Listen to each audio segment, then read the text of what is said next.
Along the road from serfdom to corporatism, every section of the planet gradually mingled into a common marketplace. Today we have the ability to readily appreciate this transition and its impact on overall economic productivity. We live in a vastly richer world than has ever existed before, and every one of us above the bare level of subsistence lives better than the wealthiest elites even just a century ago. But the costs of modernity were many, and they fell disproportionately on the most vulnerable.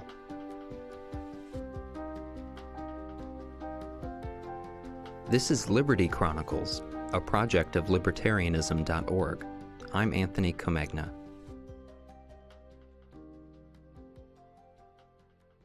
In England, aristocrats fenced in common lands and used the law to push generations of so-called strolling poor, or masterless men and women, into the cities to beg or labor for a wage. The old feudal order broke its ancient contracts one by one in pursuit of greater individual profits and prospects.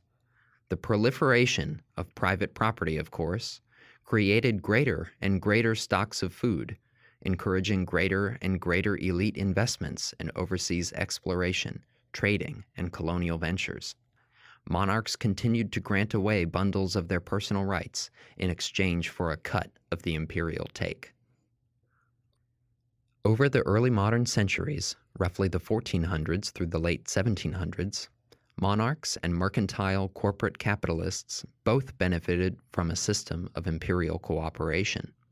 The private actors would provide the capital, the labor, and the risk, while the monarchs would lend legitimacy to the projects, military and naval protection for chartered ventures, and a legal framework designed to protect the interests of the crown's friends.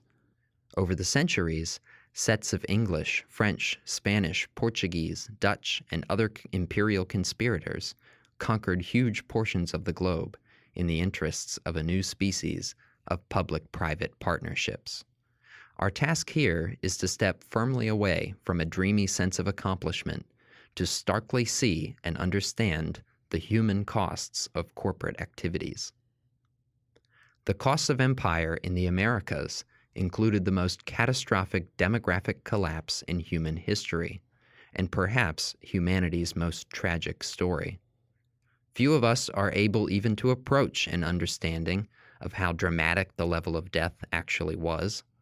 Death rates reached 90 to 95% in the epicenter of Spanish contact in the Caribbean and Mexico, declining slightly the further out from first contact. Native Americans as far away as New England felt the impact of Columbian disease exchange, and by the time of Puritan settlement, the native population was a shadow of its earlier self. In Thomas Morton's The New English Canaan, Morton related a sympathetic portrait of native life and their sufferings. New English Canaan, or New Canaan. Containing an abstract of New England by Thomas Morton, of a great mortality that happened amongst the natives of New England near about the time that the English came there to plant. If fortuned some few years before the English came to inhabit at New Plymouth in New England, that upon some distaste given in the Massachusetts Bay by Frenchmen, then trading there with the natives for beaver, they set upon the men at such advantage that they killed many of them, burned the ship, then riding at anchor by an island there, distributing them unto 5 sachems, which were lords of the several territories adjoining. They did keep them so long as they lived, only to sport themselves at them, and made these 5 Frenchmen fetch them wood and water, which is the general work that they require of a servant. One of these 5 men, outliving the rest, had learned so much of their language as to rebuke them for their bloody deed, saying that God would be angry with them for it, and that he would in his displeasure destroy them. But the savages, it seems, boasting of their strength, replied and said that they were so many that God could not kill them. But contrariwise, in short time after the hand of God fell heavily upon them, with such a mortal stroke that they died on heaps as they lay in their houses, and the living that were able to shift for themselves would run away and let them die, and let their carcasses lie above the ground without burial. For in a place where many inhabited, there hath been but one left alive to tell what became of the rest. The living being, as it seems, not able to bury the dead, they were left for crows, kites, and vermin to prey upon. And the bones and skulls upon the several places of their habitations made such a spectacle after my coming into those parts, that as I traveled in that forest near the Massachusetts, it seemed to me a new-found Golgotha. But otherwise, it is the custom of those Indian people to bury their dead ceremoniously and carefully, and then to abandon that place, because they have no desire the place should put them in mind of mortality. And this mortality was not ended when the Brownists of New Plymouth were settled in Patuxet, in New England. And by all likelihood, the sickness that these Indians died of was the plague, as by conference with them since my arrival and habitation in those parts I have learned. And by these means there is yet but a small number of savages in New England to that which hath been in former time, and the place is made so much the more fit for the English nation to inhabit in, and to erect in it temples to the glory of God.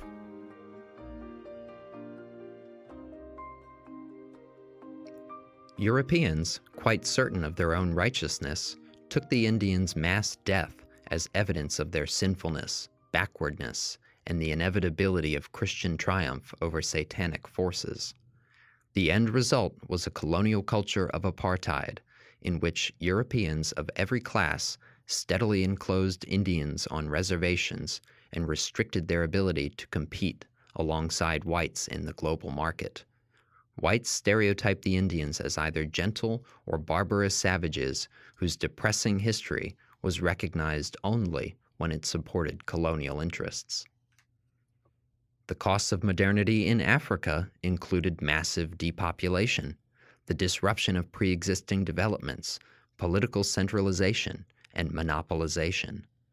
Radical black historian Walter Rodney famously argued that European imperialism forcibly underdeveloped Africa by exporting millions of people at the peak of their productivity and encouraging what's called the gun-slave cycle.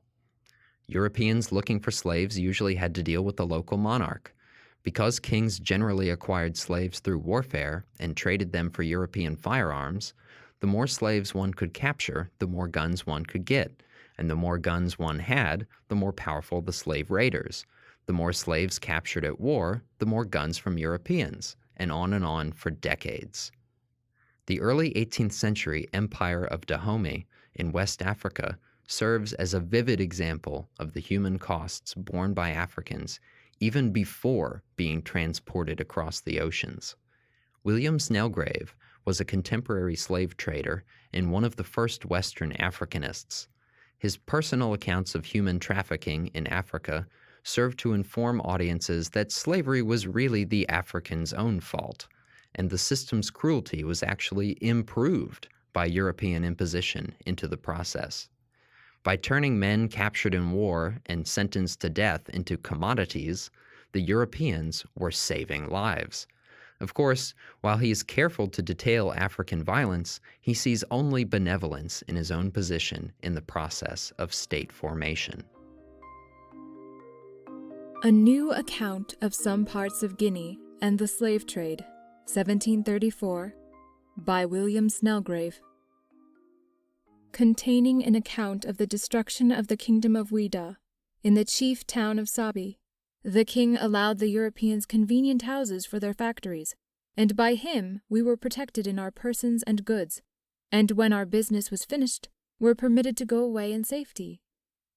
The road where ships anchored was a free port for all European nations trading to those part for negroes. And this trade was so very considerable that it is computed, while it was in a flourishing state, there were above 20,000 negroes yearly exported from thence and the neighboring places by the English, French, Dutch, and Portuguese. As this was the principal part of all the Guinea coast for the slave trade, the frequent intercourse that nation had for many years carried on with the white people had rendered them so civilized that it was a pleasure to deal with them. The custom of the country allows polygamy to an excessive degree, whereby the land was become so stocked with people that the whole country appeared full of towns and villages, and being a very rich soil and well cultivated by the inhabitants, it looked like an entire garden. Trade having likewise flourished for a long time, had greatly enriched the people, which, with the fertility of their country, had unhappily made them so proud, effeminate, and luxurious, that though they could have brought at least 100,000 men into the field, yet so great were their fears, that they were driven out of their principal city by 200 of their enemies, and at last lost their whole country to a nation they formerly had contemned. And though this may appear to the reader very incredible, yet it will sufficiently be illustrated by the following account.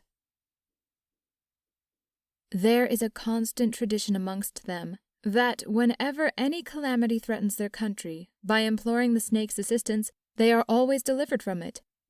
However this fell out formerly, it now stood them in no stead, neither were the snakes themselves spared after the conquest. For they being in great numbers and a kind of domestic animals, the conquerors found many of them in the houses, which they treated in this manner.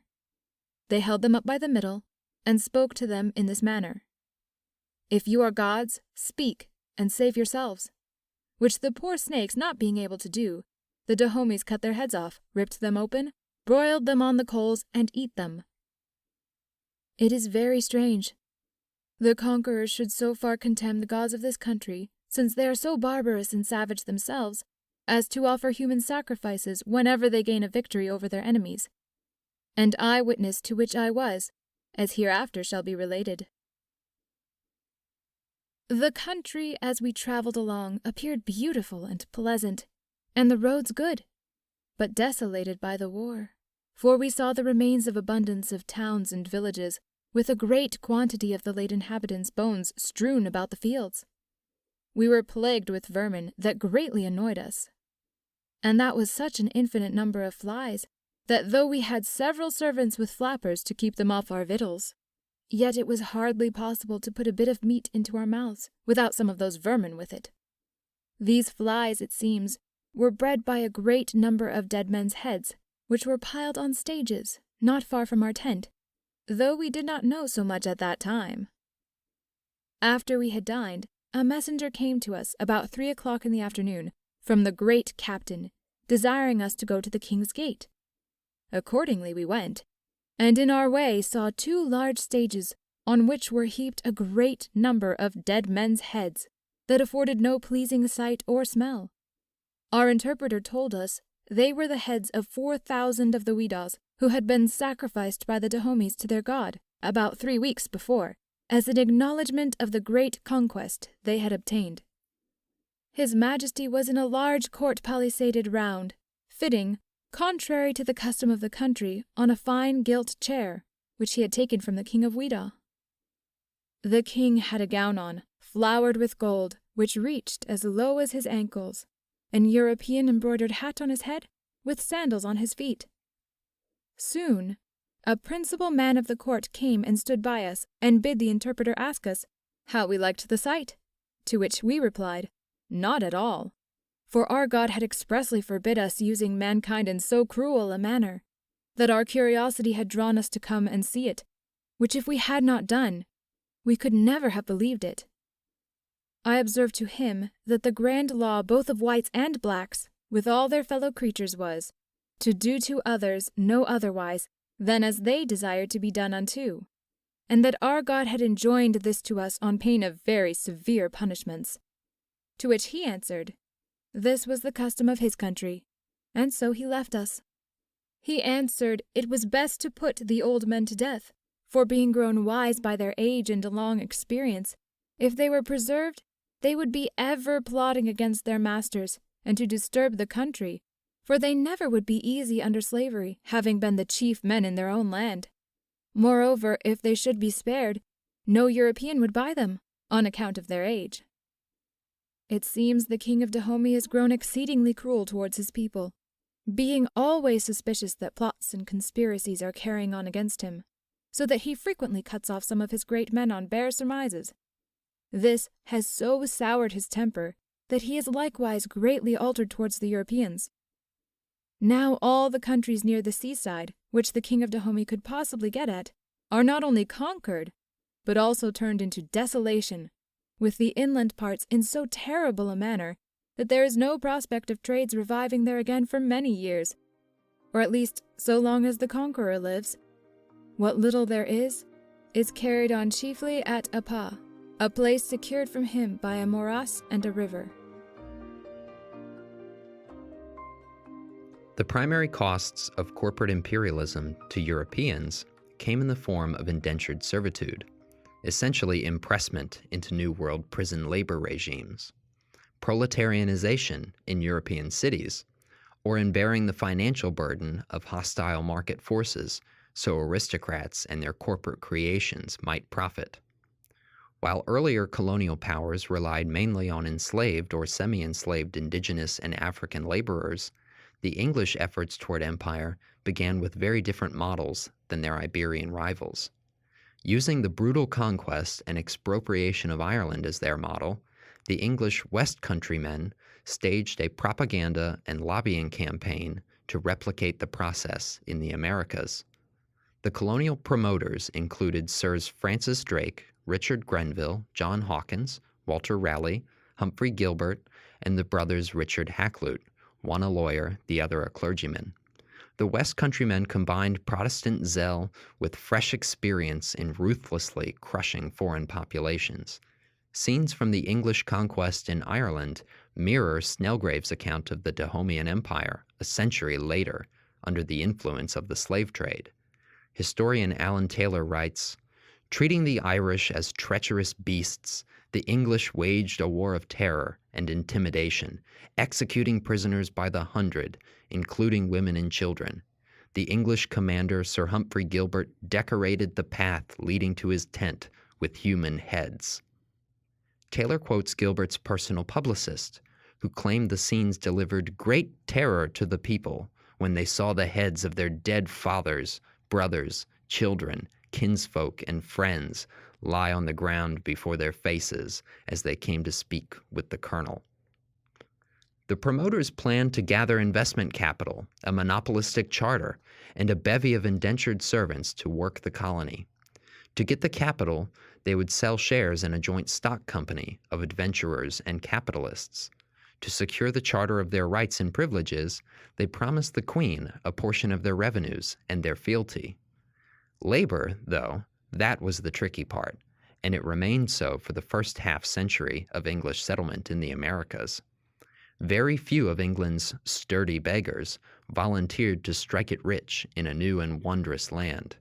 Rather, the vast majority of the early colonists came through a combination of force and fraud. As part of their bargain with the Crown, promoters secured legal changes penalizing previously minor offenses, like vagrancy, with the perp's choice, death or indentured servitude in Virginia.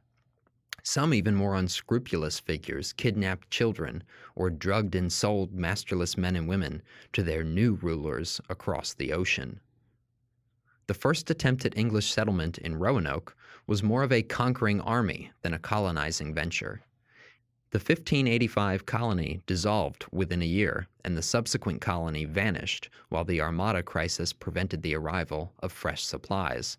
Settlers probably adapted themselves to life with friendly Indian tribes, but according to at least one native, the Algonquin paramount chief Powhatan killed any surviving Roanoke refugees as retribution for their despicable, hostile behavior. As we will see, the lives and prospects of indentured servants and early colonists of all sorts did not fare much better for several generations. But the costs of empire were not merely seen in violence on the geographic fringe. The masterless men and women fortunate enough to stay in London suffered untold horrors of their own. England's new proletarians included easily othered, marginalized people who were nonetheless instrumental in generating the modern economy and modern culture. As Marcus Rediker and Peter Linebaugh write in The Many-Headed Hydra, the proletarians created by enclosure worked as skilled navigators and sailors on early transatlantic ships, as slaves on American plantations, and as entertainers, sex workers, and servants in London. Forced to participate in the new corporate capitalist economy, they found their way from enclosed common fields to whatever economic niche was available to them. Many did not remember the days before enclosure in utopian fashion. To them, it was a recent memory and a real way of life torn from them by the combined forces of wealth and power. In many ways, medieval life was stolen from people during the fledgling days of early modernity, and libertarians, rather than wholesale ignoring or rejecting this legacy, should learn to reconcile with it, that we might avoid similar calamities during transformational periods within our own time.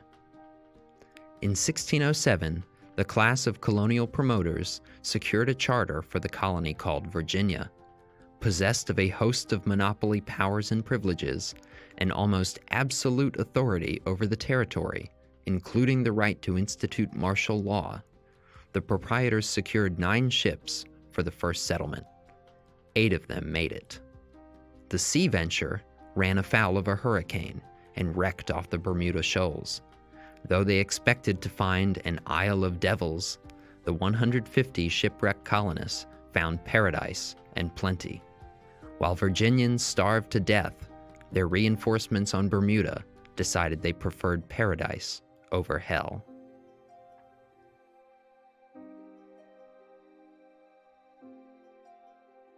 Liberty Chronicles is a project of libertarianism.org. It is produced by Tess Terrible. To learn more about Liberty Chronicles, visit libertarianism.org. If you've been enjoying the show, we very sincerely ask that you subscribe, rate the show on iTunes, invite your friends and family to listen, and tweet us your questions at libcron or email libertychroniclespodcast@gmail.com.